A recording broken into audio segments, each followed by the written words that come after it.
Welcome back to the morning show here on Arise News. With the release of the 2026 Electoral Act and a revised timetable for the 2027 general elections, political parties are under pressure to meet strict deadlines set by the Independent National Electoral Commission, INEC. The passage has also sparked intense debate across Nigeria's political landscape, particularly among opposition parties that fear the new legal framework may tilt the playing field in favor of dominant political forces. These include removing indirect primaries for candidate selection, a significant increase in the presidential campaign spending limit, the absence of explicit provisions for real-time electronic results transmission, removing certificate forgery as a ground for election petitions, and requiring political parties to submit digital membership registers to the Electoral Commission. Joining us now on this show as we continue the conversation on the Electoral Act 2026 is Clement Nwankwo, Executive Director of Policy and Legal Advocacy Center, PLAC. Good morning, Clement Nwankwo, and thank you for joining us again on the morning show. Good morning, Ruben, Rufai, and I. My pleasure to be here. Pleasure to have you. Okay, just to ask a simple question. What is the way forward? The Electoral Act 2026 is now a fait accompli. The opposition political parties are objecting to several sections of it. Section 70, Section 77, Section 84, and others, and also, in fact, complaining about any attempt to invoke the spirit of Section 228 of the 1999 Constitution. Some of them have gone as far as saying, look, there's still some time, enough time, to further amend the Electoral Act 2026. Is that possible? What should be the way forward?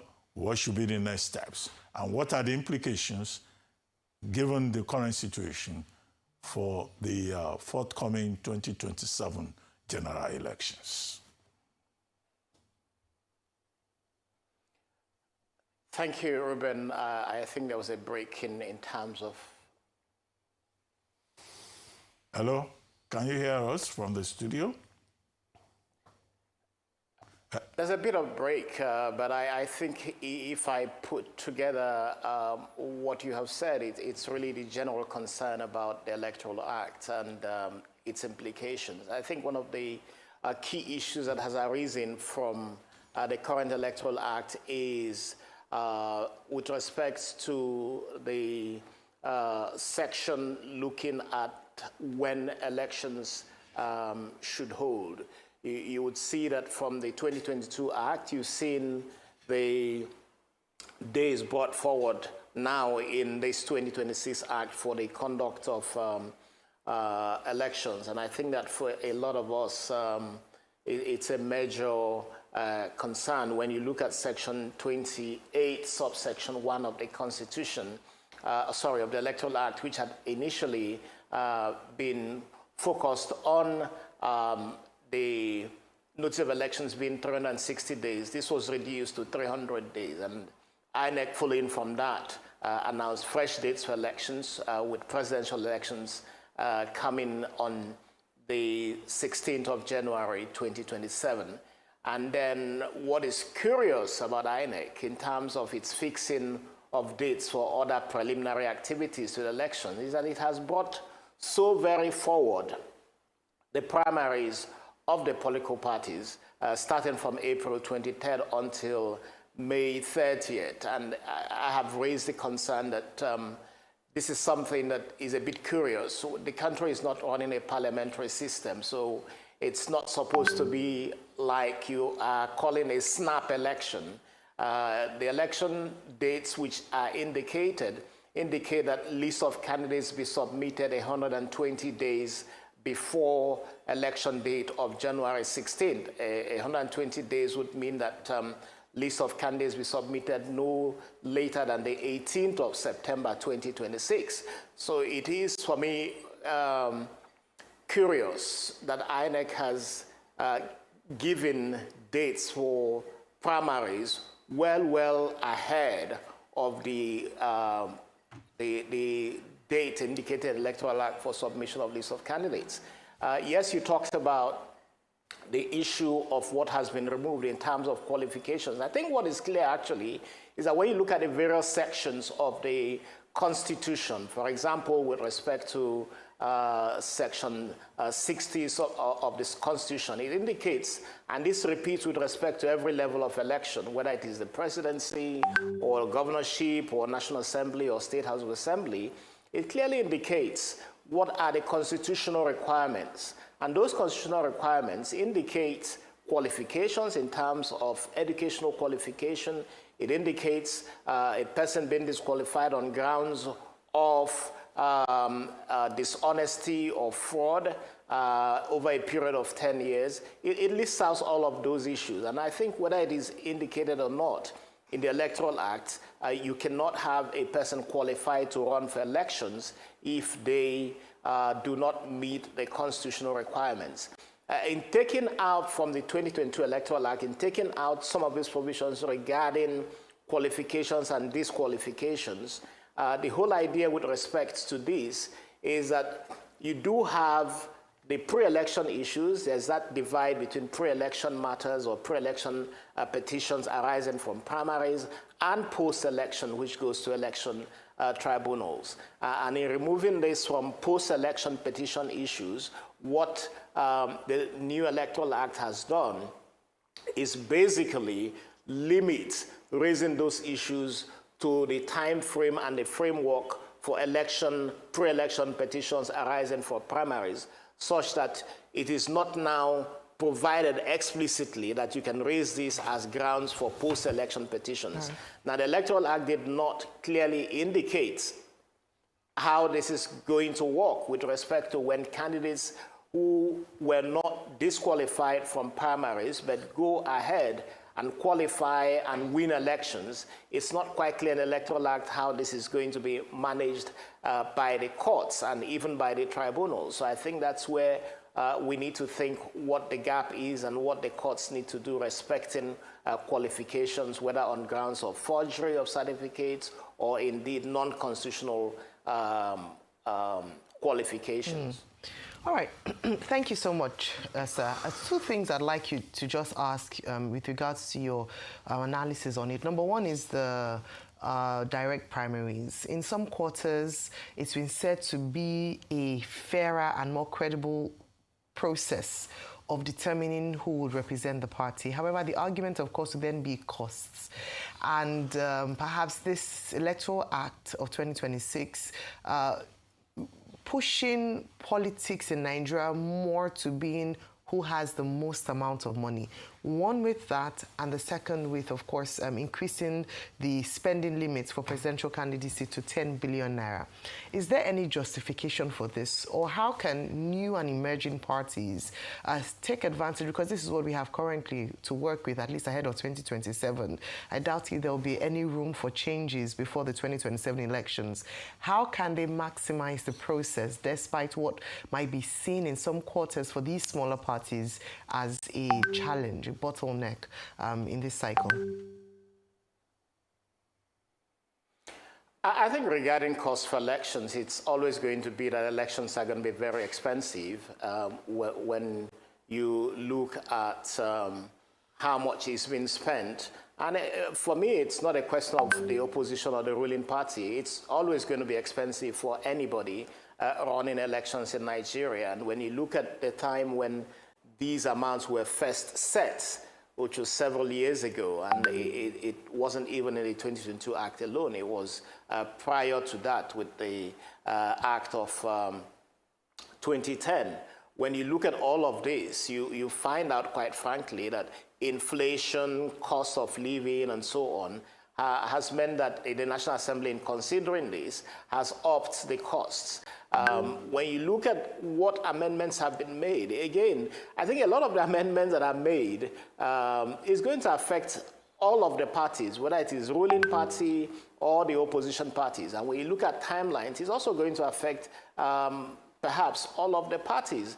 A situation where you have 31 governors or thereabouts who have defected to one particular political party alone means that even its own issues perhaps might magnify much more than the other opposition parties who may not have to deal with so many contending ambitions and interests.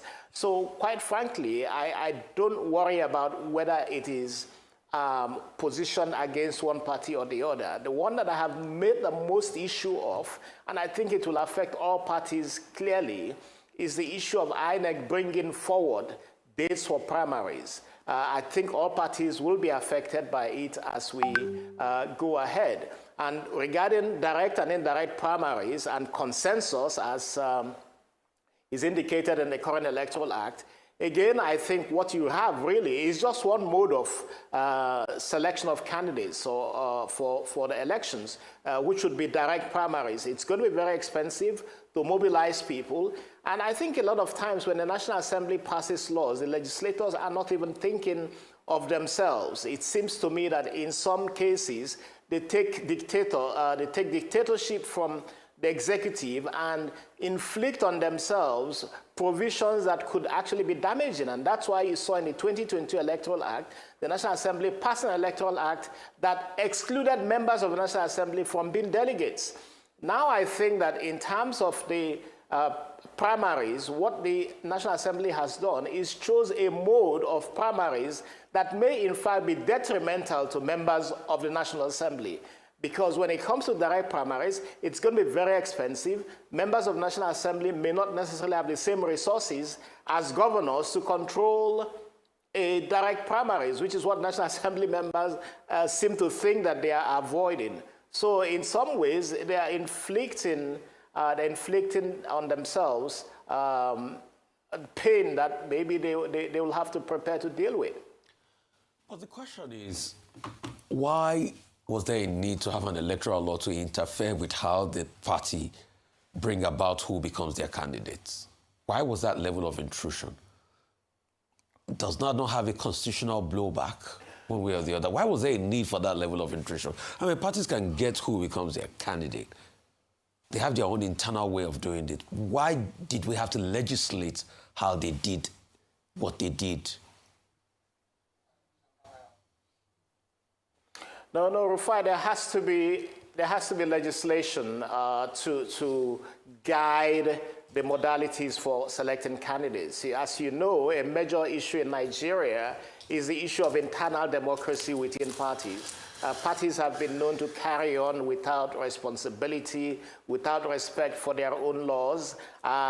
In legislating this, and this is not the first time it's been legislated, in legislating this is to provide some level of guidance for the parties to know how best to keep a level playing field for everyone. So I would think that there is nothing really wrong with indicating how primaries should be conducted. What I think is most clear right now is the fact that stipulating direct primaries. We will go through the primaries, we'll go through the elections, and we'll take lessons from it. But I can forecast, quite frankly, that just having one mode of selection of candidates for elections, for the 2027 elections, is going to be something that would have its own consequences for the parties. Hopefully, everyone takes a lesson from that and go forward. That's my question. Why did they do that if they didn't have their own, reasons politically for doing that? Because one would have thought that there are different methods as which you can pick your candidate in a political party, but they had to streamline it to one because of the selfish benefit. And that's the blowback a lot of people are having with the APT-dominated House. Now, why do you have to streamline it? Why do you even have to go there? Was it a substantive issue? No. It doesn't stop parties from still going to court to still go and, talk about internal democracy issue. Why do they have to make it just one way? All right. Everything was all set up to be able to I think that's the question. Yeah.